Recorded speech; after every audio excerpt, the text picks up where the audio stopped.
नमस्कार दोस्तों, आप सभी का स्टडी फॉर यूपीएससी पीछे से में स्वागत है। आज ये रिवीजन सीरीज़ का 13वां वीडियो है, 13th वीडियो है। और इससे पहले के 12 वीडियो मैंने आपको बहुत सारे टॉपिक कंप्लीट कर दिया है। बीपीएससी मेंस टारगेट नाम से प्लेलिस्ट ही होगा, जिसमें पहले के सभी आपको एक ही जगह वीडियोज़ मिल जाएंगे। इसके PDF भी मैंने सारे शेयर कर दिए हैं। आज ये 13वां वीडियो होगा और इसका PDF भी कल आपको मिल जाएगा। आज कौन कौन से टॉपिक हम लोग पढ़ेंगे बंधुओं? तो भारत श्रीलंका संबंध को पढ़ेंगे, भारत की एक्ट ईस्ट नीति को पढ़ेंगे जरा, दक्षिण कैलिफोर्निया वाइल्ड फायर, जो अमेरिका के दक्षिणी कैलिफोर्निया में जंगल की सबसे भयानक आग देखी गई है। पिछले 100-150 वर्षों में इससे भयानक आग तो कभी देखा ही नहीं गया, उसको ही पढ़ेंगे हम लोग। सेफ रिपोर्ट, ये नीति आयोग का रिपोर्ट है। मैंने आपको प्रॉमिस किया था कि मैं आपको बहुत सारे रिपोर्ट और इंडेक्स वगैरह भी करवा दूंगा, इसको देखेंगे। फिजिकल हेल्थ इंडेक्स, ये भी नीति आयोग का है, इसको भी देखेंगे। Global gender gap report, global competitiveness report, global risk report 2025, ये सारे टॉपिक हम लोग कवर करने का प्रयास करेंगे। 1 घंटा में जितना तक होगा उतना करेंगे, बाकी नेक्स्ट वीडियो में आपको करवा दूंगा। और ये सारे के सारे महत्वपूर्ण हैं। अगले वीडियो में आपको World Trade Organisation, World Bank और भारत सरकार के कुछ और इम्पोर्टेंट रिपोर्ट वगैरह हैं, वो सब मैं कवर करवा दूंगा। ओके, आई होप आप अच्छे से पढ़ाई कर रहे होंगे। बिना टेंशन के पढ़ना है, बिल्कुल भी टेंशन एंजाइटी से दूर रहना है, रिलैक्स होकर के पढ़ाई करना है। ओके, चलिए शुरू करते हैं बिना समय बर्बाद किए हुए। भारत और श्रीलंका क्यों पढ़ रहे हैं हम? क्योंकि भारत के प्रधानमंत्री जी की पिछले ही महीने में यात्रा हुई थी श्रीलंका के लिए, इसलिए बहुत ही ज़्यादा महत्वपूर्ण टॉपिक है ये हमारे लिए। क्यों है ये महत्वपूर्ण भाई? क्योंकि हमारा पड़ोसी देश है, पड़ोसी प्रथम की भी हमारी नीति है, सागर पहल भी है और भी बहुत सारे पहल है, जैसे इंडियन ओशन रिम एसोसिएशन। सभी जगहों पर श्रीलंका हमारा बहुत बड़ा पार्टनर है और हमेशा से रहा है। बीच में चीन के इन्फ्लुएंस के कारण से कुछ हद तक हमारे रिलेशन जो हैं वो नकारात्मक तरीके से प्रभावित हुए हैं, लेकिन अभी फिर से ट्रैक पर आ गया है, क्योंकि श्रीलंका को सबसे ज़्यादा क्राइसिस में हम ही ने मदद किया। इसके कारण सब हमारे संबंध फिर से सुधरने लग गए हैं। 2500 से अधिक वर्षों से हमारा सांस्कृतिक, धार्मिक और व्यापारिक संबंध है। आपने सम्राट अशोक के समय में सुना है कि भाई सम्राट अशोक अपने संतानों को श्रीलंका भी भेजते हैं बौद्ध धर्म के प्रचार के लिए। पाक जलडमरू मत, मन्नार की खाड़ी द्वारा अलग होने के बावजूद दोनों देशों ने बौद्ध धर्म, भाषा, सभ्यता के माध्यम से गहरे ऐतिहासिक संबंध बनाए हैं। क्रिकेट का भी माध्यम आप बता सकते हैं, यानी कि धार्मिक, भाषाई स्तर पर, कल्चरल दृष्टिकोण से, स्पोर्ट के दृष्टिकोण से, ये सारे दृष्टिकोण से हम दोनों के संबंध जो हैं वो बहुत ही पौराणिक संबंध हैं। पहले उसको सिंघली द्वीप कहा जाता था, अब उसका श्रीलंका नाम है। ठीक है, भारत के नेबरहुड फर्स्ट नीति, सागर पहल दृष्टिकोण में श्रीलंका के महत्वपूर्ण साझेदार है। सार्क, बीमस्टेक और कॉमनवेल्थ जैसे मंचों पर भी दोनों एक दूसरे का मंच साझा करते हैं। कॉमनवेल्थ तो पता ही होगा आपको। हाल के वर्षों में भारत ने श्रीलंका को आर्थिक संकट 2022, कोविड-19 महामारी, इन सभी चीज़ों में भारत ने बढ़ चढ़कर मदद किया है श्रीलंका का, जिसके कारण से चीन के कुछ प्रभावों में कमी देखी गई है। हालांकि अभी भी चीन का प्रभाव जो है वो बना हुआ है और वो एक दिन में ख़त्म नहीं होगा, हमें निरंतर उसके पीछे में काम करना पड़ेगा। ऐतिहासिक पृष्ठभूमि क्या रही है? ज़्यादा गहरे इतिहास में कभी भी IR में लिखते समय में नहीं जाना है, 2 लाइन में चर्चा कर देना है, जैसे मैंने शुरुआत में ही किया कि 2500 वर्ष पुराना हमारा संबंध है। उसके पश्चात आप करंट इशू पर आ जाएं। ऐसा ना हो कि पहले 1 पेज इतिहास में ही ख़त्म कर दिया, बिल्कुल भी नहीं। देखिए पहला क्या है, सम्राट अशोक के पुत्र महेंद्र ने 3री शताब्दी ईसा पूर्व में श्रीलंका में बौद्ध धर्म का प्रसार किया था। रामायण में लंका को उल्लेख राम सेतु की किंवदंती भी, किंवदंती नहीं है राम सेतु तथ्य है, बिल्कुल सही चीज़ है। दोनों देशों के सांस्कृतिक जुड़ाव को दिखाती है। श्रीलंका तब श्रीलोन ब्रिटिश उपनिवेश था, लेकिन ब्रिटिश भारत के अलग प्रशासित था ही। श्रीलंका स्वतंत्रता के पश्चात 1947 में श्रीलंका की स्वतंत्रता के बाद दोनों देशों ने कूटनीतिक संबंध स्थापित किए। 1987 भारत और श्रीलंका समझौता हुआ। तमिल सिंघली गृह युद्ध आपको याद है, आपने मूवी देखी है मद्रास कैफे। मद्रास कैफे में दिखाया गया है, जिसके पश्चात से भारत सरकार ने पहली बार शांति सेना को भेजा था श्रीलंका में। जाफना रीजन में तमिलों के ऊपर बहुत अत्याचार हुए थे सिंघली समुदाय के द्वारा, तो तमिलों का एक नेता खड़ा हुआ जिसका नाम था प्रभाकरन, और उस प्रभाकरन को पकड़ने के लिए भारत सरकार ने शांति दूत भेजा था, जिसमें हमारे आर्मी मैन गए थे। बहुत सारे आर्मी मैन शहीद भी हुए हैं। मनमोहन सिंह जी की सरकार जब आई है तब जाकर प्रभाकरन को ख़त्म किया गया है, और उसके पश्चात से श्रीलंका का जो गृह युद्ध था सिंघली और तमिलों के बीच में, वो तब जाके ख़त्म हुआ है। आधुनिक युग भारत ने श्रीलंका गृह युद्ध के दौरान तमिल नागरिकों को कल्याण पर जोर दिया और लिट्टे के खिलाफ श्रीलंकाई सेना को समर्थन दिया था, जबकि लिट्टे को अपना जो तमिलनाडु राज्य है वहाँ के बड़े बड़े नेता, वहाँ के लोग बहुत महान मानते हैं। क्यों मानते हैं? आज भी मानते हैं, क्योंकि वो कहीं न कहीं तमिलों के लिए संघर्ष किया था, उसने हथियार उठाए थे। नहीं था तो आतंकवादी ही मारा गया। 2009 में गृह युद्ध समाप्त हुआ है और भारतीय सेना ने ही प्रभाकरण को मार के ख़त्म किया था।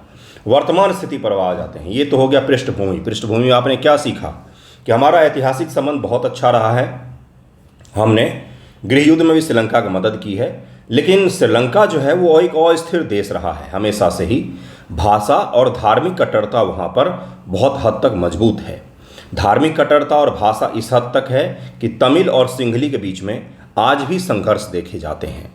आज भी बुद्धिस्ट क्या बोलते हैं उसको, कट्टर बुद्धिस्ट, ठीक है, और मुस्लिम, इनके बीच में भी संघर्ष देखा जाता है। और बुद्ध धर्म भी हिंसा सिखाता है क्या? उसके मानने वाले लोग हिंसा करते हैं। यानी कि श्रीलंका का डेमोग्राफी जो है उसके कारण से हमेशा ही वहाँ पर अशांत बना हुआ रहा है। जैसे ही कुछ वर्षों की शांति होती है फिर कुछ वर्षों की अशांति हो जाती है। इसलिए उसके साथ संबंधों को साझा करते समय हमें विशेष रूप से ध्यान रखना पड़ता है। वर्तमान स्थिति क्या है? तो भारत और श्रीलंका के संबंध बहुआयामी हैं, आर्थिक, रक्षा और कल्चरल दृष्टिकोण से फैले हुए हैं। आर्थिक संबंधों की अगर हम लोग बातचीत करें, कुछ आपको डेटा मैं दे देता हूं, तो 23-24 में हमने द्विपक्षीय व्यापार 5.5 बिलियन का किया है, जिससे भारत का निर्यात 4.1 बिलियन का और श्रीलंका का 1.4 बिलियन का था। भारत श्रीलंका FTA साइन है, ISFTA है, India Sri Lanka free trade agreement है। 1998 से 60% श्रीलंकाई निर्यातकों को लाभ पहुंचता है। इससे ये भी होता है कि श्रीलंका के लोगों को सस्ते में भारतीय सामान मिल जाते हैं, उनको ज़्यादा टैक्सेशन और खर्च नहीं करना पड़ता है। भारत ने 2005 से 2019 के बीच में 1.7 बिलियन का FDI श्रीलंका में भारत तीसरा सबसे बड़ा निर्यात गंतव्य भी बना हुआ है। 2022 के आर्थिक संकट में भारत ने 4 बिलियन की सहायता दी है, क्रेडिट लाइन दिया है। क्रेडिट लाइन तो मैंने एक बार समझाया था, फिर से एक बार मैं समझा देता हूँ। क्रेडिट लाइन होता क्या है? जैसे मान लीजिए आपका नाम है A और आपने B व्यक्ति को क्रेडिट लाइन दिया है 100 रुपये का, तो आप क्या B व्यक्ति को क्या बोलेंगे कि तुम्हारे नाम से मैंने अपने घर पर 100 रुपया रख दिया है, तुम्हें जब भी ज़रूरत हो इसमें से ले लेना। ध्यान रखिएगा, मैंने B को 100 रुपया दिया नहीं है, मैंने 100 रुपया अपने पास रखा हुआ है और बोला है कि आपका है, आपको जब जब ज़रूरत हो तब इसमें से आप कुछ कुछ अंश करके खर्च कर सकते हैं। इसका मतलब ये है कि हमने उस देश के सिस्टम पर भरोसा नहीं किया है, हमने पैसा अपने ही पास रखा है। हमें पता है अगर हम सारा पैसा एक बार में ही दे देंगे तो भ्रष्टाचार हो सकता है। इसलिए भारत सरकार ने क्रेडिट लाइन दिया। क्रेडिट लाइन के द्वारा उन्होंने समय समय पर उसके अनुसार अपने खर्चे किए हैं। प्रौद्योगिकी श्रीलंका ने UPI को अपनाया है, जिससे फिनटेक सहयोग बना है, ट्रांजैक्शन कहीं न कहीं बढ़ा है। रक्षा सुरक्षा, स्लीनेक्स, नौसेना और मित्र शक्ति थल सेना संयुक्त अभ्यास नियमित रूप से आयोजित होते हैं। 2024 में स्लीनेक्स विशाखापत्तनम में वाईजेक में आयोजित किया गया है। वाईजेक विशाखापत्तनम का ही दूसरा नाम है। 2024 से 5 वर्षीय रक्षा समझौते पर हस्ताक्षर, जो समुद्री निगरानी और रक्षा उद्योग सहयोग को बढ़ावा देगा। भारत मानवीय सहायता आपदा राहत में श्रीलंका का प्रथम प्रतिक्रिया करता है। यानी कि कोई भी आपदा होता है तो सबसे पहला अप्रोच भारत सरकार ही करती है। श्रीलंका के लिए सबसे पहले राहत पहुंचाने का काम भारत सरकार ही करती है। ओके, अगर धर्म और संस्कृति की हम लोग बात करेंगे तो बौद्ध धर्म में श्रीलंका में 70% आबादी जो है थेरवाद बौद्ध धर्म का पालन करती है। थेरवाद बौद्ध धर्म का पालन करती है, बुद्धिस्ट से संबंधित है ये। 2022 में 1 लाख प्लस भारतीय पर्यटक श्रीलंका गए हैं, जो सबसे बड़ा स्रोत था। कोलंबो भारतीय सांस्कृतिक केंद्र योग भारतीय कलाओं को बढ़ावा देता है। विकास सहयोग की बात करें तो हम लोग, भारत ने उत्तरी श्रीलंका में हाइब्रिड विद्युत परियोजनाएं, कांके संथुराई व त्रिकोमाली बंदरगाह विकास को भी समर्थन दिया है। और भारत सरकार ने समर्थन दिया है ना गुरु, उसमें ऐसा नहीं है कि हम आपसे लीज पर ले लेंगे 99 वर्षों का। भारत सरकार ने समर्थन दिया बस कि हम डेवलप करेंगे, आप भी उपयोग कीजिए, हम भी उपयोग करेंगे, इस प्रकार से किया है। 11 मिलियन का अनुदान सहायता भी दी है। 3 द्वीपों पर नवीकरणीय ऊर्जा परियोजनाएं भी शुरू की है। 3 द्वीपों पर रिन्यूएबल एनर्जी से संबंधित प्रोजेक्ट भी शुरू किए गए हैं। 2024 से विदेश मंत्री एस जयशंकर ने श्रीलंका के नवनिर्वाचित राष्ट्रपति अनुराग कुमार दिसा नायके नाम है उनका, मुलाकात कर आर्थिक सुधारों के लिए समर्थन की पुष्टि की है। और 2025 में प्रधानमंत्री मोदी जी की अभी यात्रा हुई थी, इसी मंथ में यात्रा हुई है, जिसमें 7 MOU पर हस्ताक्षर किया गया है। जब आपने देखा कि रामेश्वरम द्वीप से जुड़ने वाला ब्रिज उद्घाटन हुआ है, उसी दिन प्रधानमंत्री जी ने श्रीलंका की भी यात्रा की है और 7 MOU पर मेमोरेंडम ऑफ अंडरस्टैंडिंग पर हस्ताक्षर किया गया है, जो हमारे पड़ोसी प्रथम नीति को रेखांकित करता है। चुनौतियाँ क्या है। अब आपसे क्या पूछेगा, पहला डायमेंशन हमने क्या पढ़ा कि भाई हमारे रिलेशन क्या क्या है। अब आपसे पूछेगा चैलेंजेस क्या क्या है, उसके पश्चात आपसे पूछेगा कि समाधान आप क्या क्या लिख सकते हैं। तो यही 3 डायमेंशन एक्सप्लोर करना होता है हमेशा ही आपको IR में। इसी से आपके 95% सवाल बन जाते हैं। तमिल मुद्दा और 13 संशोधन। भारत श्रीलंका में तमिल समुदाय के समानता और स्वायत्ता के लिए 13वें संशोधन के पूरे कार्यान्वयन की वकालत करता है, जो प्रांतीय परिषदों को शक्ति हस्तांतरण की गारंटी देता है। श्रीलंका ने पुलिस और भूमि अधिकार देने में देरी की है। भारत सरकार ने हमेशा ही बोला है कि तमिल समुदाय को आप अगर एक्सप्लॉइट करते हो, वहाँ पर आप अगर उनको शोषण करते हो, सताते हो, तो हमारे यहाँ पर हमारा इंटरनल सिक्योरिटी का इशू बन जाता है, क्योंकि तमिलनाडु में तमिल लोग रहते हैं और वो सेंसिटिव होते हैं कि तमिलियनों के साथ कहीं भी दुनिया में कुछ भी होता है तो सेंसिटिव होते हैं वो। तो अगर आप अपने यहाँ पर उनको सताओगे, शोषण करोगे, तो हमारे यहाँ पर इंटरनल सिक्योरिटी का इशू बन जाता है। इसलिए कृपया करके आप उनको सभी के सभी अधिकार प्रदान करें। 2023 में तमिल नेशनल अलायंस ने पुलिस शक्तियों के बिना 13वें संशोधन के प्रस्ताव को अस्वीकार कर दिया था। तमिल समुदाय में असंतोष भारत श्रीलंका कूटनीति में तनाव को उत्पन्न करता है हमेशा ही। मछुआरों पर भी विवाद है, मछुआरों को लेकर विवाद है। भारतीय मछुआरे क्या करते हैं या श्रीलंका के मछुआरे क्या करते हैं। अब जहाज में सी फ्लोर स्तर तक के मछुआरों के द्वारा जाल यूज किए जाते हैं। ऐसे जाल जो सी फ्लोर को टच करते हैं, भारत के भी मछुआरे यूज करते हैं। समझिएगा, ये बहुत ही गहरा पॉइंट है, कहाँ से ढूंढ के मैं ये लेकर आया हूँ आपके लिए।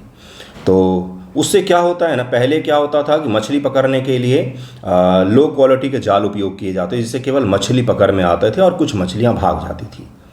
अब एक ही बार में अधिक मछली पकड़ने के लिए ऐसे जाल का उपयोग किया जाता है। ऐसे बड़े बड़े जाल होते हैं जो सी फ्लोर को टच करते हैं।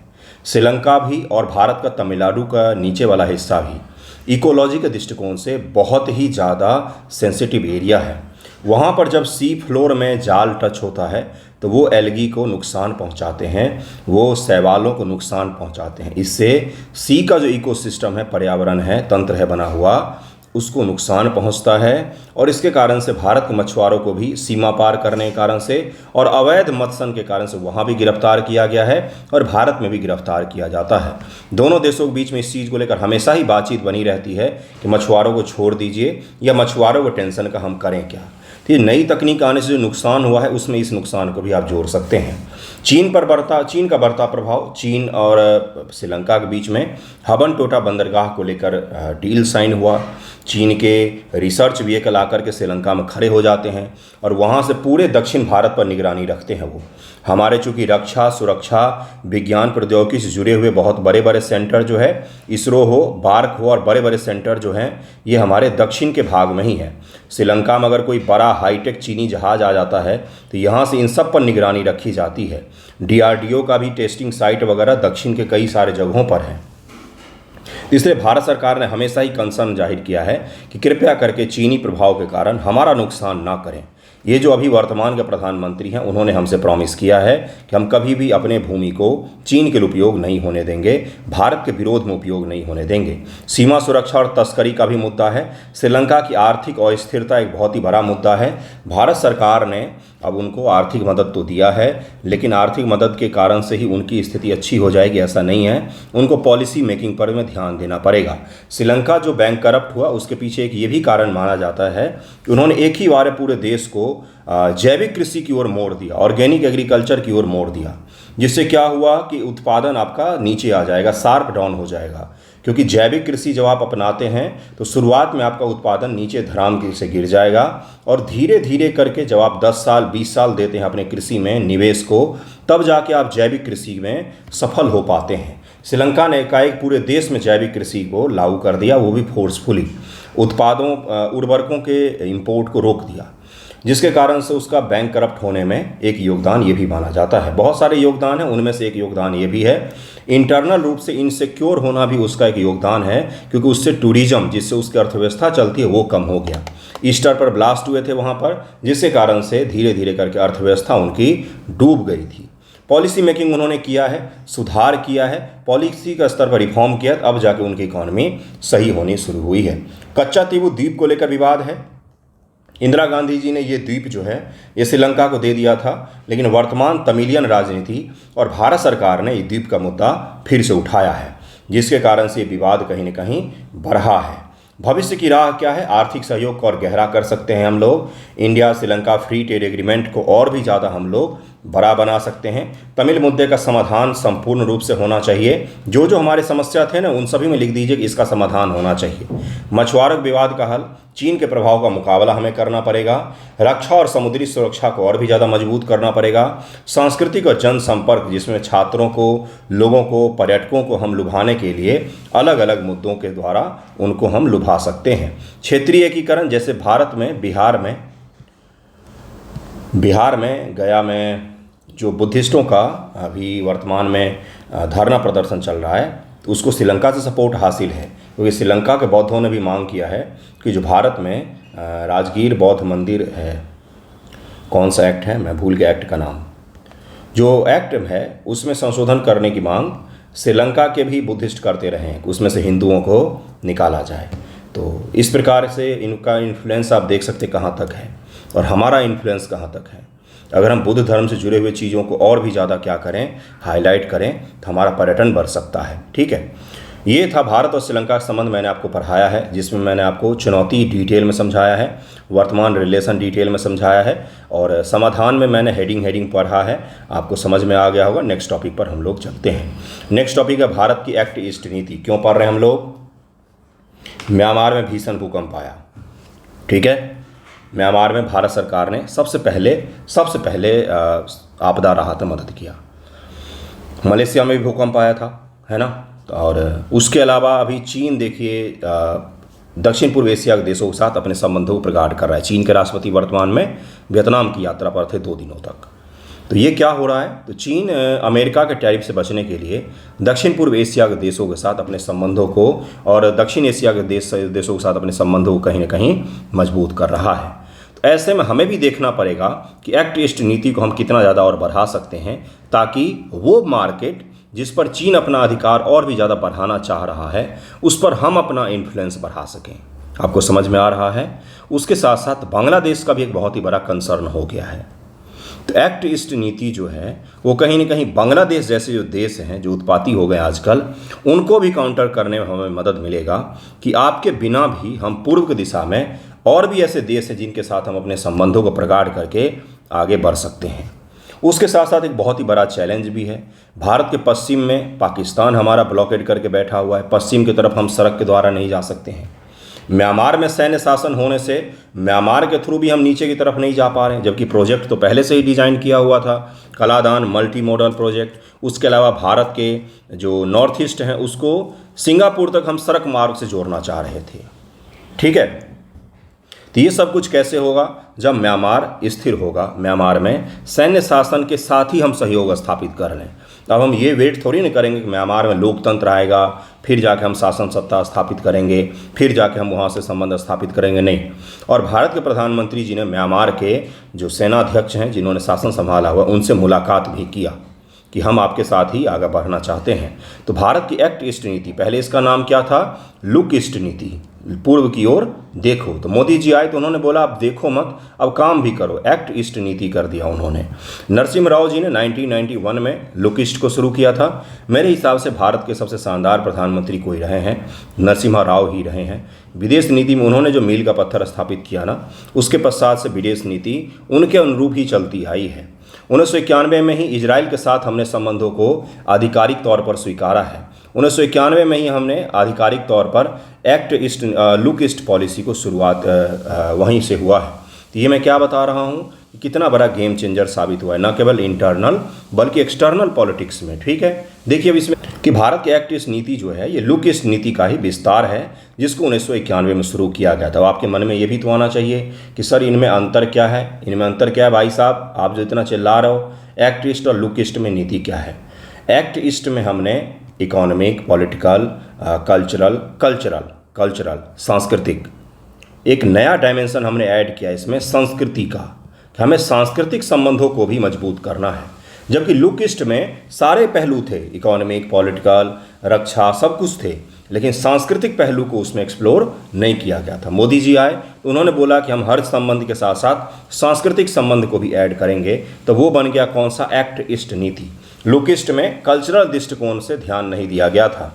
मोदी जी आए तो उन्होंने बोला कि रामायण और बुद्धिज़्म से जुड़ा हुआ ये क्षेत्र है, तो क्यों न हम इसमें कल्चर का भी दृष्टिकोण ऐड करते जाएं, जिसका उद्देश्य दक्षिण पूर्व एशिया, पूर्वी एशिया और व्यापक इंडो पैसिफिक क्षेत्र के साथ में है। क्योंकि अगर भारत को आप ऐसे बनाएंगे तो ये जो पूरा रीजन है, ये यहाँ पर आपको दिखेगा, ये हिंद महासागर भी है और प्रशांत महासागर को टच करने वाले ये सारे के सारे देश हैं।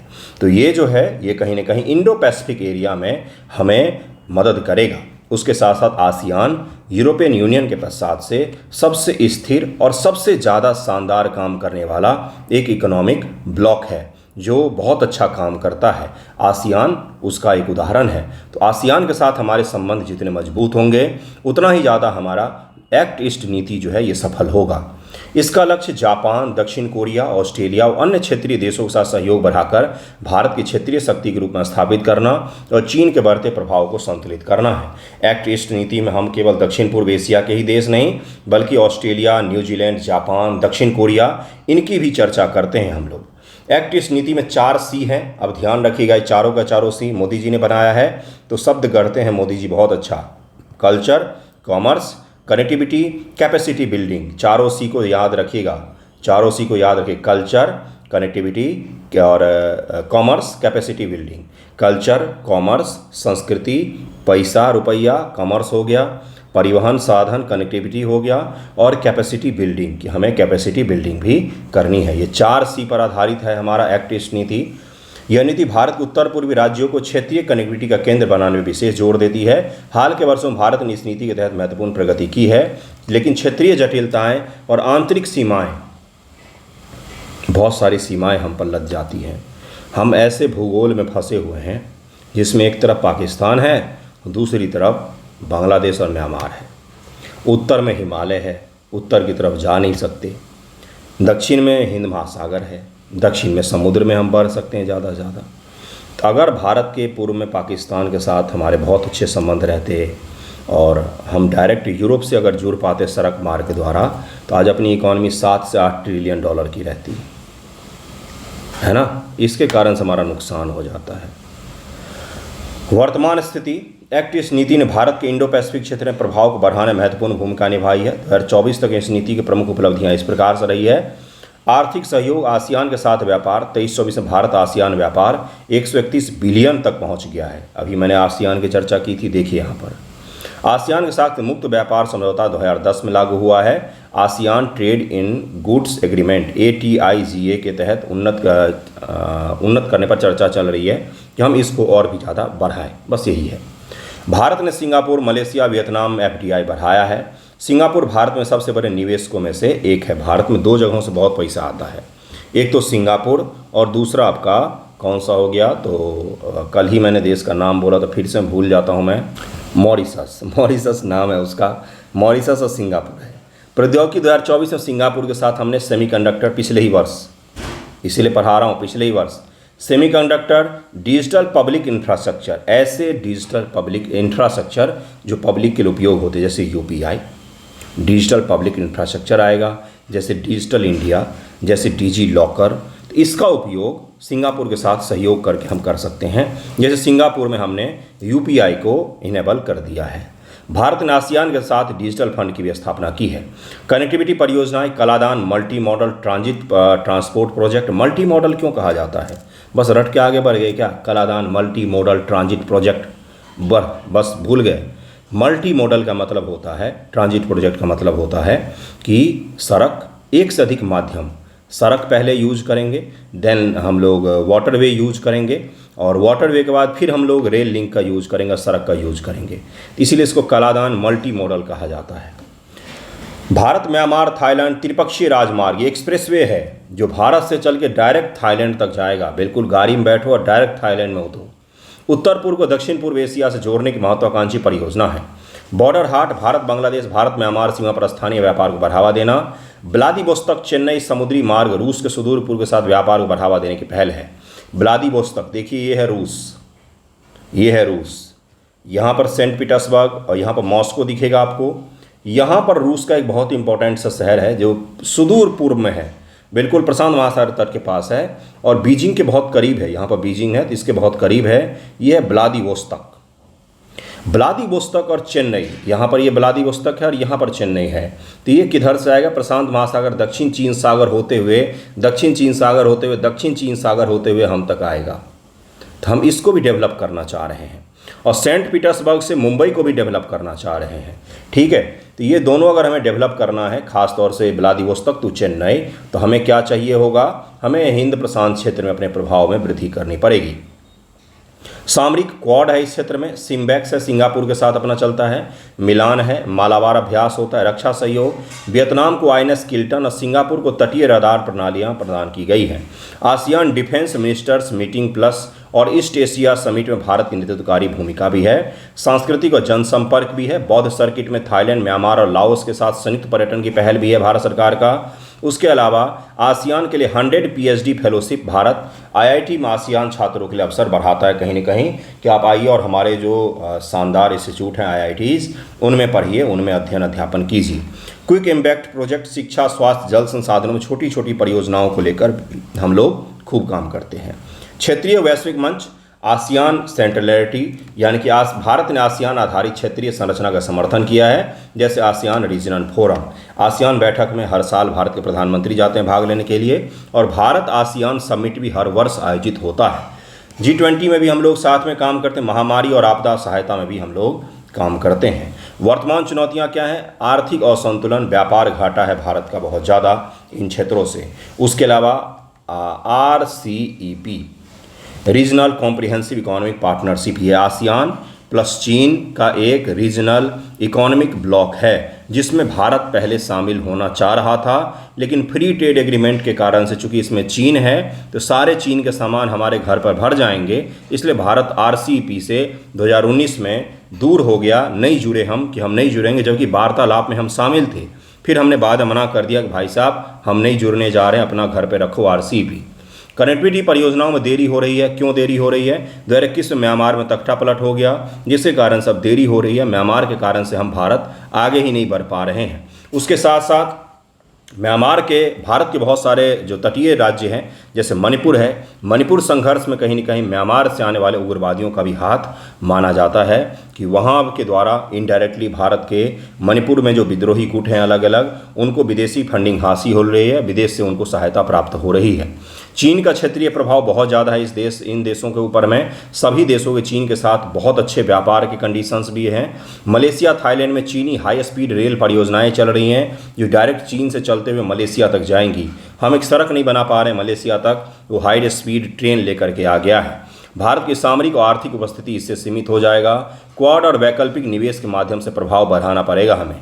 आसियान सेंट्रलिटी पर सवाल, आसियान के भीतर मतभेद है, विशेष रूप से दक्षिण चीन सागर में चीन के प्रति रुख पर सभी देशों का आपस में मतभेद हैं। जैसे कंबोडिया और लाओस जैसे देश चीन के बहुत करीब हैं, वही वियतनाम और फिलीपींस इसका खुलकर विरोध करते हैं। और भारत का फिलीपींस और वियतनाम के साथ में बहुत ही अच्छा संबंध है। भारत ने फिलीपींस को ब्रह्मोस मिसाइल भी बेचा है, वियतनाम को भी बेचेगा। मलेशिया भी हमसे हथियार खरीदना चाहता है। आंतरिक सुधारों की भी कमी है। क्षेत्रीय अस्थिरता है इस क्षेत्र में। भारत और चीन तनाव भी है इस क्षेत्र में, जिसके कारण से ये देश हमसे दूर रहने की कोशिश करते हैं, तटस्थ रहने के लिए कि हम चीन के साथ भी ज़्यादा नज़दीक नहीं जाएंगे और भारत के साथ भी ज़्यादा नज़दीक हम नहीं जाएंगे। आर्थिक एकीकरण को बढ़ावा देना, समाधान क्या हो सकता है? आर्थिक एकीकरण को बढ़ावा देना, कनेक्टिविटी परियोजनाओं को तेज करना, सामरिक और रक्षा सहयोगों को और भी ज़्यादा विकसित करना, जिससे हमारे रक्षा सहयोग और भी बढ़ें और इंडो पैसिफिक एरिया में हम अपने रक्षा क्षेत्र को और भी ज़्यादा मजबूत कर सकें। इन देशों को हम हथियार बेच सकें। जैसे तेजस जो हमने बनाया है, मलेशिया उसको खरीदना चाह रहा है। तेजस हथियार, तेजस जो फाइटर जेट हमने बनाया हुआ है, मलेशिया उसको खरीदना चाह रहा है, तो हम उसको बेच सकते हैं। इसको बहुत सारे हमारे टैंक भी हैं जो मलेशिया खरीदना चाह रहा है। और अगला क्या है? ये सब तो मैंने पहले ही करवा दिया। आंतरिक सुधार, उत्तर पूर्व, ये सारे मैंने आपको करवा दिए हैं, अभी मैंने करवाया है।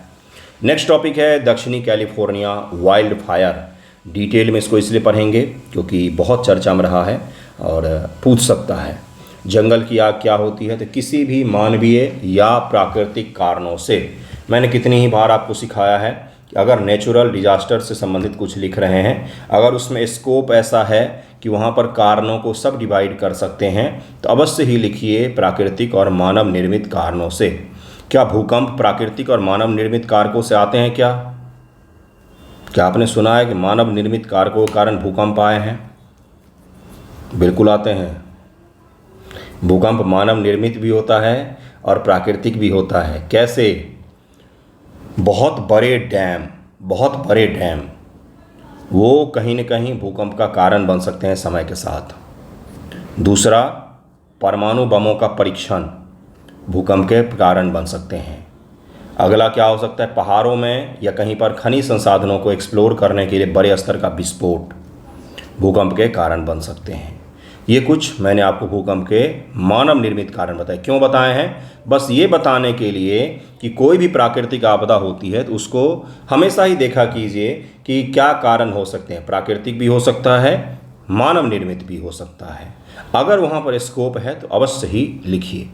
वाइल्ड फायर जो है ये प्राकृतिक कारणों से भी हो सकता है, मानव निर्मित कारणों से भी हो सकता है। ठीक है। दक्षिणी कैलिफोर्निया, दरअसल में जंगल की आग कई बार सकारात्मक भी होते हैं। पूछेंगे क्यों? क्योंकि जलने के पश्चात से भारी मात्रा में जंगलों की सफाई हो जाती है, इकोसिस्टम फिर से रिसाइकल करता है खुद को, फिर से तैयार करता है खुद को, है ना। तीसरी चीज़ ये भी होती है कि वर्षा में भी सहायक होते हैं वाइल्ड फायर। बिल्कुल सही सुन रहे हैं आप। जंगल की आग कहीं न कहीं संघनन प्रक्रिया जिसके द्वारा वर्षा होती है उसमें मददगार होते हैं, जिससे बारिश होती है अच्छी। तो ये भी एक कारण माना जा सकता है वर्षा वाइल्ड फायर के सकारात्मक पहलू। बाकी अब कैलिफोर्निया वाली आग को पढ़ते हैं। दक्षिणी कैलिफोर्निया संयुक्त राज्य अमेरिका में जंगली आग एक गंभीर प्राकृतिक आपदा है जो हर साल विशेष रूप से गर्म और शुष्क मौसम में व्यापक नुकसान पहुंचाती है। लेकिन इस मौसम के इतर भी जब आने लग जाए तो हम लोग उसको क्या कह देते हैं कि भाई जलवायु परिवर्तन के कारण से अब इसका समय कहीं न कहीं चेंज हो रहा है। ये आग तेजी से फैलते हैं, जंगल शहरी क्षेत्र बुनियादी ढांचे को नष्ट कर देते हैं। हाल के वर्षों में जलवायु परिवर्तन, मानवीय गतिविधियां, प्राकृतिक कारकों ने इन आग की तीव्रता और आवृत्ति को बढ़ावा दिया है। यह इसमें हम लोग इसी के कारणों को पढ़ेंगे। प्राकृतिक कारण सबसे पहले देख रहे हैं हम लोग सैंटा एना हवाएं, इसको हिंदी में सांता एना हवा कह दिया जाता है। यह तेज शुष्क, तेज का मतलब कितना तेज? आंधी जैसा तेज। कभी आपने, अब तो नहीं लगता है क्योंकि गांव घर में अब कच्चे मकान घास फूस के नहीं होते हैं, नहीं तो पहले इसी मौसम के दौरान मार्च अप्रैल के दौरान ही गांव में भीषण आग लगते थे। क्यों लगते थे? क्योंकि इस समय बहुत तेज़ हवाएं चलती हैं, बसंत की ऋतु में बहुत तेज़ हवाएं चलती हैं। उसमें एक छोटी सी चिंगारी कहीं पर लगा दीजिए, पूरा का पूरा गांव खाक हो जाता था। तो वही चीज़ है, ये हवाएं इतनी तेज़ होती कि आंधी जैसी प्रतीत होती हैं और शुष्क होती हैं और इस शुष्कता के कारण से आग की जो इंटेंसिटी है और भी ज़्यादा बढ़ जाती है। गर्म हवाएं दक्षिण कैलिफोर्निया में आग को तेजी से फैलाने में महत्वपूर्ण भूमिका निभाती है। इन हवाओं की गति 100 किलोमीटर प्रति घंटा तक हो सकती है। मैंने आपको पहले ही बताया आंधी। इसके कारण से अब इनको नियंत्रित करना भी मुश्किल हो जाता है। गर्मी और पतझड़ में कम वर्षा, उच्च तापमान के कारण वनस्पति शुष्क हो जाते हैं और आग के लिए ईंधन का काम करती हैं। बिजली गिरना प्राकृतिक कारण भी आग को भड़का सकती है। मानव कारण निर्माण और बुनियादी ढांचा। येल स्कूल ऑफ एनवायरमेंटल के वरिष्ठ अनुसंधान वैज्ञानिक जेनिफर मालोन के अनुसार लोग ज्वलनशील वनस्पति वाले क्षेत्रों में घर और बुनियादी ढांचे का निर्माण कर रहे हैं जो आग के प्रति संवेदनशील होते हैं। वहाँ पर बड़े बड़े फार्म हाउस लोग बना रहे हैं। सबको सुहा कर दिया इस बार एक आग ने। लापरवाही भी होती है कई बार, जैसे सिगरेट फेंक देना, ये तो कॉमन कॉज होते हैं। Wild lands urban interface, Los Angeles जैसे शहरों को जंगल की क्षेत्रों की ओर विस्तार आग के जोखिम को बढ़ाता है कि जंगल आप तक नहीं आ रहा था, आप जंगल तक जा रहे हैं। तो जंगल तक जाएंगे तो अच्छे व्यू मिलते हैं आपको, बैठे हैं बिल्कुल मस्त बालकनी में और जंगल दिख रहा है, तो वो तो सुखद व्यू हो गया भाई, सुखद हो गया। अब किसी भी चीज़ के दो पहलू होते हैं, अब आपको उसका दूसरा पहलू भी तो झेलना पड़ेगा। जंगल के करीब रहेंगे तो जंगली जानवरों का भी डर है और फिर आग लगेगी तो दूर तलक जाएगी। हाल के वाइल्ड फायर की स्थिति जनवरी 2025 बहुत खतरनाक, मतलब कि उस एरिया के 90% घरों को स्वाहा कर दिया। ठीक है। लॉस एंजल्स वाइल्ड फायर जनवरी 2025, दक्षिण कैलिफोर्निया में कई बड़ी आग भड़की जिनमें पैलिसेड्स, ईस्टर्न और हॉस्ट आग शामिल हैं। इनमें से पैलिसेड्स आग केवल 14% नियंत्रित, ईटन आग 33% नियंत्रित और हॉस्ट आग 99% नियंत्रित होते हैं। इन आग से 40,000 एकड़ की अधिक भूमि को नष्ट किया, 20 से अधिक लोगों की जान गई और $50 बिलियन तक का नुकसान पहुंचा है, क्योंकि जिनके भी घर जले वो सारे के सारे घर बड़े शानदार बनाए थे उन्होंने। खैर, जिनके घर जले ना उनको कोई खास प्रभाव पड़ेगा नहीं, सारे अमीर हैं। अमीर का मतलब कौन से अमीर? मतलब भारत के अल्ट्रा अमीर वाले वहाँ के रिच हैं। भारत में जिनको आप अल्ट्रा रिच समझते हैं ना, उस टाइप के सारे लोग। प्रभाव क्या पड़ता है? पर्यावरणीय प्रभाव, जंगली और वन्य जीवों का विनाश, मिट्टी कटाव, भूस्खलन का खतरा, क्योंकि पेड़ जल गए तो भूस्खलन हो सकता है। वायु प्रदूषण में वृद्धि, जिससे सांस संबंधी बीमारी बढ़ती। आर्थिक प्रभाव, संपत्ति बुनियादी ढांचे का नुकसान, कृषि पर्यटन उद्योग पर नकारात्मक प्रभाव, आग बुझाने की लागत में भारी खर्च, पानी का भी नुकसान, पेड़ का भी नुकसान, लोगों का विस्थापन, घरों का नुकसान, मानसिक स्वास्थ्य प्रभाव जैसे तनाव और चिंता, समुदायों पर सामाजिक ताने बाने प्रभावित हो जाते हैं। नियंत्रण करने के उपाय, फाइटर्स की भूमिका, नियंत्रित जलन। उसके बाद से क्या कहा जाता है इसको? जंगल में नियंत्रित रूप से छोटी आग जला करके अतिरिक्त वनस्पति को हटाया जा सकता है। जो वनस्पति हो सकता है कि कुछ दिनों के पश्चात आग भड़क जाए, उसको हम इकट्ठा करके नियंत्रित रूप से आग क्यों न लगा दें, जिससे ये आग बाद में जो अनियंत्रित लगे उससे पहले हम नियंत्रित आग लगा करके समस्या का समाधान कर सकते हैं। जैसे आपने कभी सुना है कि जो स्नो का स्लाइड होने लग जाता है, बर्फ़ के बहुत बड़े बड़े तूफान आते हैं, तो नियंत्रित रूप से बर्फ़ के तूफान लाए जाते हैं। जैसे मान लीजिए आशंका है कि ये बर्फ़ का तूफान यहाँ पर आ सकता है, जांच करते रहते हैं रिसर्चर, तो छोटा सा धमाका करते हैं, सारा बर्फ़ जो है ये स्लाइड करके नीचे आ जाता है, तो वहाँ पर खतरा नहीं रहता। अचानक आने से किसी की मृत्यु हो सकती है। अगर हम नियंत्रित रूप से करेंगे सावधानीपूर्वक तो हम जान माल को बचा सकते हैं। तो वही यहाँ पर था। तकनीकी उपाय, सैटेलाइट और ड्रोन का उपयोग करके निगरानी, मौसम पूर्वानुमान और आग के फैलाव की भविष्यवाणी के मॉडलिंग हमें तैयार करना पड़ेगा। ज्वलनशील क्षेत्रों में निर्माण पर प्रतिबंध या सख्त नियम बनाए जा सकते हैं, जागरूकता फैलाया जा सकता है। जलवायु परिवर्तन को लेकर भी हमें काम करना पड़ेगा कि तापमान अत्यधिक न हो जाए। चुनौती क्या क्या आते हैं? तो तेज़ हवाएं और शुष्क मौसम बहुत बड़ा चुनौती रहता है। शहरी विस्तार एक चुनौती है कि आपको जंगलों की तरफ में मानव विस्तार को रोकना चाहिए। सीमित संसाधन है हमारे पास, आग बुझाने के लिए पर्याप्त संसाधन, प्रशिक्षित कर्मियों की कमी है। कहीं न कहीं अमेरिका में जब कमी है तो भारत में तो होगा ही। भारत में जंगल में आग लगता है तो हम लोग बोलते लगने दो, कोई बात नहीं, देखा जाएगा, क्योंकि यहाँ पर जंगल के करीब लोगों का घर नहीं है। वहाँ पर जंगल के करीब में बहुत सारे लोगों का घर है। नेक्स्ट टॉपिक पर हम लोग आ गए हैं, सेफ रिपोर्ट। एक चीज़ और है, जंगल की आग को भारत के दृष्टिकोण से कैसे पढ़ें। भारत में अभी का जो वर्तमान महीना चल रहा है, अप्रैल मई, इसी के दौरान आग लगते हैं। नॉर्थ ईस्ट में झूम कृषि जिसको घुमंतु कृषि कहा जाता है, ये एक सबसे बड़ा कारक है वाइल्ड फायर का। वहाँ पर जानबूझ के जलाया जाता है और उसी के दौरान कई बार जंगलों में आग लग जाते हैं। प्राकृतिक कारणों से, मानव निर्मित कारणों से उत्तराखंड और हिमाचल के क्षेत्रों में भी आगजनी की घटनाएं होती हैं। जम्मू कश्मीर में भी देखा गया है।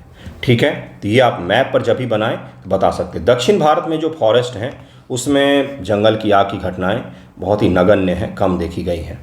हाँ, सेंट्रल जो अपना लैंड है, सेंट्रल इंडिया का भाग है, जिसे मध्य प्रदेश छत्तीसगढ़ का इलाका आता है, वहाँ पर कुछ वाइल्ड फायर की घटनाएं देखी गई हैं। जैसे सिमलीपाल का उदाहरण उड़ीसा का दे सकते हैं। ठीक है, तो ये मैंने आपको भारत में बता दिया। भारत में भी कारक वही हैं, प्राकृतिक कारक हैं, मानव निर्मित कारक हैं। जैसे पत्थर फिसल गए, पत्थर फिसलने के कारण चिंगारी उठी और आग लग गया, है ना। और चीड़ के पेड़ पहाड़ में जो लगते हैं, उत्तराखंड हिमाचल में जो लगते हैं, उसमें चीड़ प्राकृतिक रूप से यहाँ की वनस्पति नहीं है, अंग्रेजों ने उसको लगा दिया। अब चीड़ के पेड़ जो होते हैं उनके पत्तियाँ बहुत ही ज़्यादा ज्वलनशील होते हैं, बहुत ही बड़ी फिसलन भरी होती है, यूँ आग पकड़ता है उसमें, तो उसके कारण से भी आग लगते हैं। सेफ रिपोर्ट नीति आयोग द्वारा जनवरी 2025 में जारी किया गया है। अब इसी को हम लोग, इस रिपोर्ट में सामाजिक, आर्थिक, पर्यावरणीय विकास के संबंधित नीतिगत रणनीतियों पर केंद्रित है, पॉलिसी मेकिंग पर केंद्रित है। यह रिपोर्ट नीति आयोग के विकसित भारत @2047 दृष्टिकोण का ही हिस्सा है। नीति आयोग का ही पहल है विकसित भारत @2047। क्या है ये विकसित भारत @2047? आपसे अगर पूछा जाए कि नीति आयोग @2047 क्या है तो आप क्या बताएंगे? दरअसल में पंचवर्षीय योजनाएं खत्म हो चुकी हैं 2017 के बाद। ठीक है, तो उसके बाद 15 वर्षीय प्लान, 5 वर्षीय प्लान, 10 वर्षीय प्लान।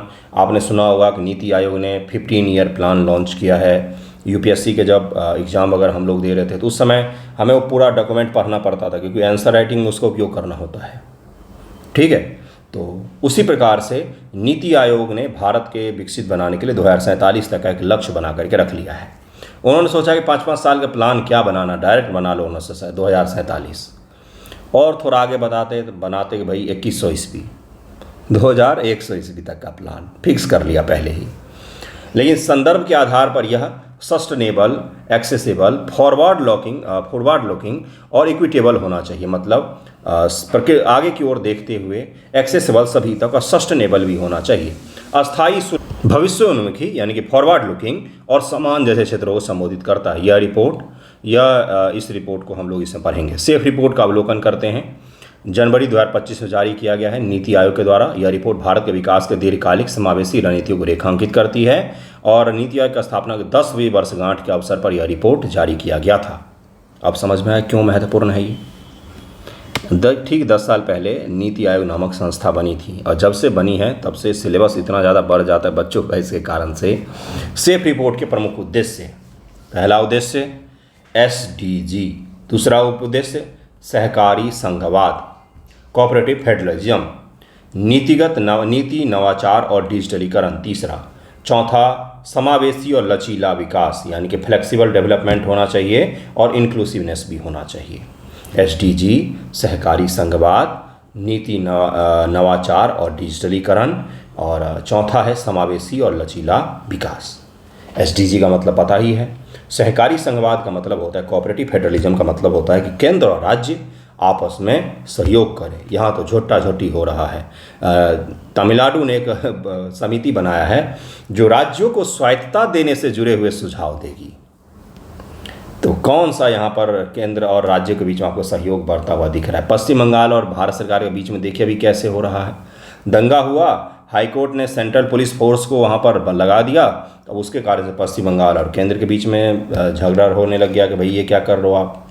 समावेशी और लचीला विकास, नीति नवाचार और डिजिटलीकरण, आर्थिक विकास और शासन में सुधार के लिए डिजिटल तकनीक और साक्ष्य आधारित नीति निर्माण को प्रोत्साहन किया। ऐसा नहीं कि बस नीति बना दिया, प्रूफ आधारित, साक्ष्य आधारित, डेटा आधारित नीतियों का निर्माण करना है। समावेशी और लचीला विकास, सामाजिक आर्थिक असमानताओं को कम करने के लिए समावेशी नीतियाँ सामाजिक और आर्थिक असमानताओं को कम करना है। सोशल असमानता क्या होता है कि भाई जाति के आधार पर विभेद, धर्म के आधार पर विभेद, लिंग के आधार पर विभेद, क्षेत्र के आधार पर विभेद, ये सब सामाजिक असमानताएं होती हैं। आर्थिक असमानता तो फिर भी कम होते हैं भाई, गरीबी अमीरी बस दो ही होता है। सामाजिक असमानता बहुत ज़्यादा है अपने यहाँ पर। जलवायु परिवर्तन, प्राकृतिक आपदाओं के प्रति लचीले ढांचे का निर्माण करना जो प्राकृतिक आपदाओं और जलवायु परिवर्तन को झेल सके, इस प्रकार के लचीले ढांचे का निर्माण करना। सेफ रिपोर्ट की मुख्य विशेषताएं, सामाजिक समावेशन, महिला उद्यमिता। नीति आयोग के महिला उद्यमिता मंच की पहल है, जैसे फराल सखी, न्यू शॉप के साथ साझेदारी पर जोर दिया गया है। महिलाओं के लिए आर्थिक अवसर बढ़ाने पर केंद्रित किया गया है। विकलांग समावेशी, विकलांग नहीं होगा भाई, दिव्य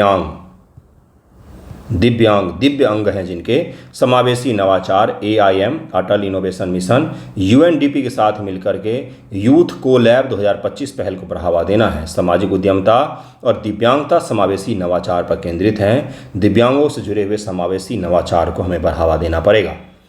आर्थिक विकास जिसमें MSME की बात कर रहे हैं। MSME के लिए प्रौद्योगिकी तक पहुंच कि छोटे छोटे जो उद्योग हैं उनको हाई टेक्नोलॉजी उपलब्ध हो सके और उस क्षेत्र में वो काम भी कर सकें। उच्च शिक्षा का विस्तार हो, सार्वजनिक विश्वविद्यालयों के माध्यम से गुणवत्तापूर्वक क्वालिटी हायर एजुकेशन मिल सके बच्चों को। पर्यावरणीय स्थिरता, जलवायु परिवर्तन से निपटने के लिए नीतियाँ जैसे नवीकरणीय ऊर्जा को बढ़ावा, ग्रीन हाउस गैस उत्सर्जन में कमी करना पड़ेगा। शहरी नियोजन में शुरुआत या कि सुधार, यानी कि अर्बन प्लानिंग जो अर्बन प्लानिंग है उसमें हमें सुधार करना पड़ेगा, क्योंकि जलवायु परिवर्तन के कारण से शहरों को अब प्लान करना बहुत ज़्यादा ज़रूरी हो गया है। क्योंकि अभी देखेंगे आप हीट वेव, थोड़े दिनों के बाद आप देखेंगे अर्बन फ्लड, उसके बाद साथ से देखेंगे कोल्ड वेव। तो ये जो सिचुएशन अब बन रहा है, इसके कारण से शहरों को अब समावेशी बनाना, इंक्लूसिव बनाना और शहरों को टिकाऊ बनाना बहुत मुश्किल काम हो गया है। प्लानिंग कैपेसिटी ऑफ इंडिया में उल्लेखित है, जो कि सेफ में भी शामिल किया गया है। Reform in urban planning capacity in India, NITI Aayog का शहरों को कैसे प्लान किया जाए उसको लेकर ये पूरा डॉक्यूमेंट है।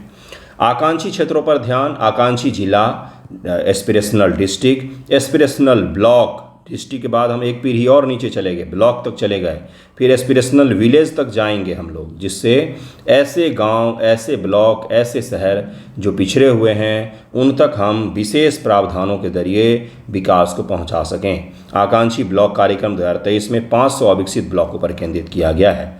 इसका प्रभाव नीति निर्माण में मार्गदर्शन मिलेगा, सामाजिक आर्थिक प्रगति होगी, पर्यावरणीय प्रभाव भी पड़ेगा सकारात्मक, और वैश्विक स्थिति में भी सुधार होगा।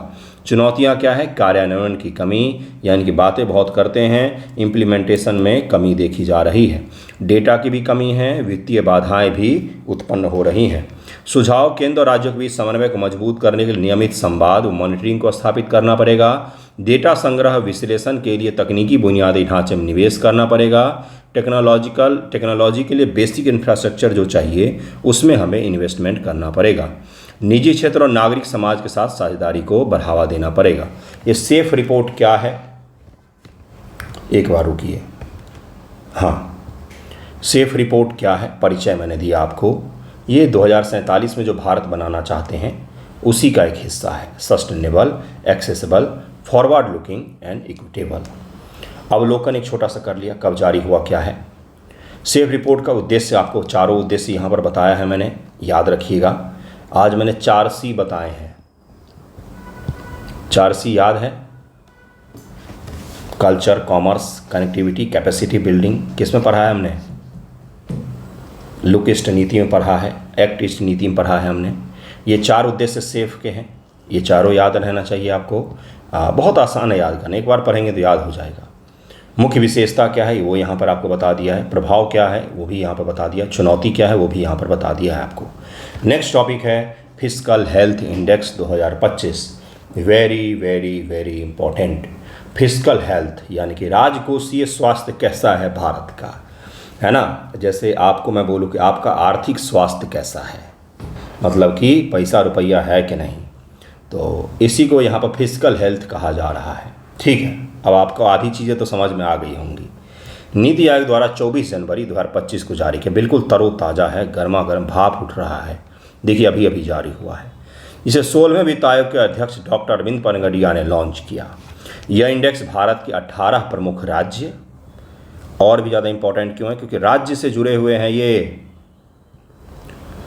वित्तीय स्वास्थ्य स्थिति का मूल्यांकन करता है और राज्यों के वित्तीय प्रबंधन में ताकत, कमजोरी और सुधार के क्षेत्रों की पहचान करता है। भारत के 8 बड़े बड़े मेजर राज्य जो हैं उनमें कंडीशन कैसा, इकोनॉमिक कंडीशन उसका, और क्या है उनकी इकोनॉमिक मजबूती क्या है, उनकी कमजोरी क्या है, और कौन से ऐसे क्षेत्र में उन्होंने सुधार किया है या कर सकते हैं, उसकी पहचान की गई है इसमें।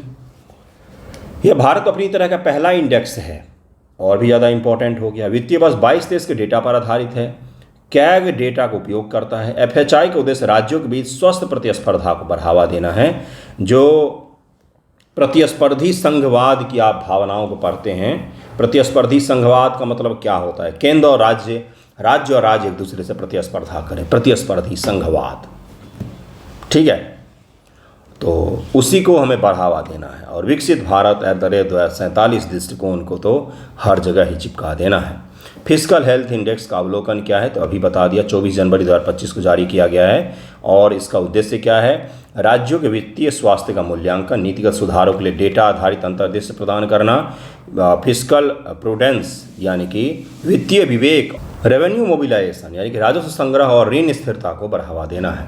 ठीक है, एफएचआई की संरचना 5 प्रमुख उपसूचकांक इसमें शामिल किया गया है। व्यय की गुणवत्ता, क्वालिटी ऑफ एक्सपेंडिचर, जो खर्चा कर रहे हैं उसका गुणवत्ता क्या है, किन चीज़ों पर आप खर्चा कर रहे हैं। दीर्घकालिक विकास, लॉन्ग टर्म के लिए विकासात्मक व्यय यानी कि डेवलपमेंट पर खर्चा हो रहा है, जैसे स्वास्थ्य, शिक्षा, बुनियादी ढांचा। नियमित संचालन, जैसे गैर विकासात्मक व्यय, वेतन, पेंशन, जो राज्य सरकारी खर्च होते उन पर कर रहे हैं क्या आप। व्यय का अनुपात को मापा गया है कि आपको पैसा मिला 100 रुपया, तो आपने उसमें कितना रुपया गैर विकासात्मक पेंशन और वेतन जो है इस पर आपने कितना खर्च किया और कितना आपने डेवलपमेंट पर खर्च किया, इसको रेशियो निकाल करके इसमें देखा जाता है। पूंजीगत व्यय कैपिटल एक्सपेंडिचर और सामाजिक आर्थिक सेवाओं पर ध्यान दीर्घकालिक विकास को दिखाता है कि आपने कैपिटल एक्सपेंडिचर कितना ज़्यादा किया है। कैपिटल एक्सपेंडिचर का तात्पर्य होता है कि आपने लॉन्ग टर्म के लिए इंफ्रास्ट्रक्चर कितना बनाया है। जैसे स्वास्थ्य के क्षेत्र में आपने कितने हॉस्पिटल का निर्माण किया है, कितने सड़कों का निर्माण किया है, कितने स्कूलों का निर्माण किया, ये सब कैपिटल एक्सपेंडिचर में आएगा गुरु। प्रमुख बिंदु मध्य प्रदेश, उड़ीसा, गोवा, कर्नाटक, उत्तर प्रदेश में विकासात्मक व्यय में 27% तक का आवंटन किया है। वहीं पर पंजाब, केरल और हरियाणा इस पैरामीटर में सबसे निचले स्थान पर रहे हैं, जो कम पूंजीगत व्यय को दिखाता है कि कब पंजाब ने, केरल ने और हरियाणा ने पूंजीगत रूप से कम पैसा खर्चा किया है। रेवेन्यू मोबिलाइजेशन विवरण, राज्यों को अपनी आय, स्वयं का कर, गैर कर राजस्व स्रोत, कर के माध्यम से और बिना कर के माध्यम से उत्पन्न कितना किया है आपने, अपने यहाँ पर पैसा कितना पैसा कमाए हैं, व्यय को स्वतंत्र रूप से कवर करने की क्षमता को मापता है। मैं तो केंद्र सरकार के हस्तांतरण पर कम निर्भरता वित्तीय स्वायत्ता को दर्शाती है कहीं न कहीं, कि आप कितना ज़्यादा केंद्र के निर्भर करते हैं और निर्भर नहीं करते हैं। जितना ज़्यादा आप अपने केंद्र सरकार पर निर्भर करेंगे, आपका केंद्र सरकार कौन है, तो जो आपको पैसा भेज रहे हैं। तो आप अगर केंद्र सरकार पर अधिक निर्भर कर रहे हैं, यानी कि आप अधिक निर्भर अर्थव्यवस्था हैं। और अगर आप अपने केंद्र सरकार पर अधिक निर्भर नहीं कर रहे हैं, तो यानी कि आप वित्तीय रूप से स्वायत्त हैं, इंडिपेंडेंट हैं। प्रमुख बिंदु कौन क्या है, तो उड़ीसा, गोवा, छत्तीसगढ़, झारखंड ने खनन व औद्योगिक गतिविधियों से गैर कर राजस्व में उत्कृष्ट प्रदर्शन किया है। उनके कुल राजस्व का 21% उन्होंने अपने से जनरेट किया है। बिहार, पश्चिम बंगाल स्वयं के कर राजस्व में कमजोर रहे हैं। केंद्र के हस्तांतरण पर अधिक निर्भरता को कहीं न कहीं दर्शाता है। बिहार तो ठीक है भाई, लैंड लॉक्ड है, हमारे पास खनिज संसाधन भी नहीं है। पश्चिम बंगाल किस प्रकार से इसमें है बताइए। वित्तीय विवेक, राजस्व और वित्तीय घाटे को नियंत्रित करने, आर्थिक उत्पादन के सापेक्ष उधार को प्रबंधित करने की क्षमता। वित्तीय विवेक का मतलब आपके घर से मान लीजिए आया 5,000 रुपया। वित्तीय विवेक का मतलब होता है कि आपने किस प्रकार से इस 5,000 रुपये का यूटिलाइज किया। ठीक है, कोई ऐसा होंगे जो सारा कुछ खर्च कर करके भी थोड़ा बहुत पैसा बचा के रख ले रहे होंगे, उनका वित्तीय विवेक सही है। कोई ऐसा होंगे कि 5,000 घर से आया, खर्चा हो गया 6,000, 1,000 रुपये का उधार चढ़ा लिया, यानी कि वित्तीय विवेक उनका शून्य है, खर्चा ज़्यादा है। तो इसी को देखा जाता है इसमें, और कुछ नहीं है गुरु। तो उसी प्रकार से भारत सरकार पैसा देती है राज्यों को, तो देखती है कि वित्तीय विवेक है कि नहीं है। वही है यहाँ पर, कम घाटा और संतुलित वित्तीय प्रबंधन स्थिरता को सुनिश्चित करता है। अब उसी को भारी भारी शब्दों में लिख दीजिए, इकोनॉमिक्स है तो, और कुछ नहीं है। ओडिशा, छत्तीसगढ़, गोवा ने कम वित्तीय घाटे और राजस्व अधिशेष के साथ शानदार प्रदर्शन किया है। किसने? ओडिशा, छत्तीसगढ़ और गोवा ने। पंजाब, आंध्र प्रदेश और पश्चिम बंगाल में उच्च वित्तीय घाटे और राजस्व घाटे के लक्ष्य को पूरा करने में विफलता देखी गई है। पंजाब में आम आदमी पार्टी की सरकार है, आप जरा देखिए, पंजाब यहाँ भी दिखेगा, उसके बाद से पहले वाले पॉइंट में भी आपको पंजाब का स्कोर कम दिखेगा, यानी कि पूंजीगत व्यय भी नहीं कर पा रहा है और वित्तीय विवेक तो है ही नहीं। ऋण सूचकांक राजस्व की अपेक्षा ऋण स्तर और ब्याज भुगतान को मापता है। कम ऋण बोझ वित्तीय स्थिरता को दर्शाता है। किसी के ऊपर में कम ऋण बोझ है, वही कि 5,000 घर से आया तो मान लीजिए 5,100 खर्च कर लिया तो 100 रुपये का ऋण है। किसी के पास 5,000 घर से आया, खर्चा कर लिया 6,000 तो 1,000 रुपये का ऋण है। तो ये क्या है? कम वित्तीय विवेक है। जिस पर 1,000 का ऋण है उसने सही से बैलेंस नहीं किया। 100 रुपये वाले ने बैलेंस किया होगा, कुछ इमरजेंसी पड़ गया होगा तो 100 रुपये का ऋण ले लिया, वरना 100 रुपये का ऋण कौन लेगा बताइए मुझे। अगला देखिए क्या है, ओडिशा ने ऋण सूचकांक में 99 स्कोर प्राप्त किया है, जो मजबूत ऋण प्रबंधन को दिखाता है। ओडिशा सबसे अच्छे वाले में आपको दिखेगा सभी जगहों पर। हरियाणा, केरल, पश्चिम बंगाल और पंजाब ने फिर से कम स्कोर किया है, जो उच्च ऋण बोझ को दर्शाता है। मतलब पंजाब यहाँ भी आ गया। ऋण डेब्ट सस्टेनेबिलिटी सकल राज्य घरेलू उत्पाद की वृद्धि की तुलना में ब्याज भुगतान को मापता है कि आपका GSDP कितना बढ़ा है और ब्याज भुगतान कितना बढ़ा है आपका, उसको मापा जाता है इसमें ऋण बोझ भविष्य में वित्तीय तनाव का कारण ना बने। ऐसा ना हो कि आपकी कमाई तो बढ़ नहीं रही है, आपके घर से आ रहा है 5,000 और हर महीने आप 1-1 हज़ार का लोन लेते जा रहे हैं, तो उसको क्या बोलेंगे कि भाई डेब्ट सस्टेनेबिलिटी यहाँ पर बिल्कुल भी नहीं। वित्तीय विवेक कम है, जिसके कारण से दिन प्रतिदिन इनके बजट जो है वो ऋण की तुलना में कम होते जा रहे हैं। 2025 में रैंकिंग क्या रहा है? अचीवर शीर्ष प्रदर्शन करने वाले में ओडिशा सबसे टॉप पर रहा है। ऋण सूचकांक में भी, ऋण स्थिरता में भी, सब में शानदार प्रदर्शन किया। देन छत्तीसगढ़, उसके बाद गोवा, फिर झारखंड, फिर गुजरात का नाम आया है। फ्रंट रनर में महाराष्ट्र, यूपी, तेलंगाना, मध्य प्रदेश और कर्नाटक रहे हैं। परफॉर्मर में तमिलनाडु, बिहार, राजस्थान और हरियाणा रहा है। सबसे कम प्रदर्शन करने वाले आकांक्षी में पंजाब, आंध्र प्रदेश, पश्चिम बंगाल, केरल और हरियाणा का नाम आया है। FHI 2025 के प्रमुख अंतर्दृष्टि क्या है? शीर्ष प्रदर्शन, खनिज समृद्ध राज्यों ने अच्छा प्रदर्शन किया है। अब आप जाइए एनालिसिस पर आ जाइए। गोवा ने कर दक्षता और संतुलित वित्तीय प्रबंधन के कारण मजबूत प्रदर्शन किया है। तेलंगाना दक्षिणी राज्यों में सबसे अच्छा प्रदर्शन करने वाला राज्य रहा है। पंजाब, केरल और पश्चिम बंगाल ने कम व्यय, गुणवत्ता और स्थिर ऋण स्थिरता की कमी दीर्घकालिक जोखिम पैदा करती है इनके लिए कि ये अपने मैनेजमेंट, वित्तीय मैनेजमेंट को सही तरीके से नहीं कर रहे हैं। दीर्घकालिक लॉन्ग टर्म में इन राज्यों के जो फिस्कल डेफिसिट हैं वो बहुत ही ज़्यादा बढ़ जाएंगे। आंध्र प्रदेश उच्च वित्तीय घाटा, हरियाणा में कमजोर ऋण प्रोफाइल चिंता का विषय है। बिहार हालांकि 13वें स्थान पर है, ने पहले के बीमारू राज्यों की तुलना में बेहतर प्रदर्शन किया है, लेकिन यह अभी भी केंद्र के हस्तांतरण पर बहुत ही ज़्यादा निर्भर है। शीर्ष राज्यों में GSDP का 4% तक पूंजीगत व्यय किया जाता है।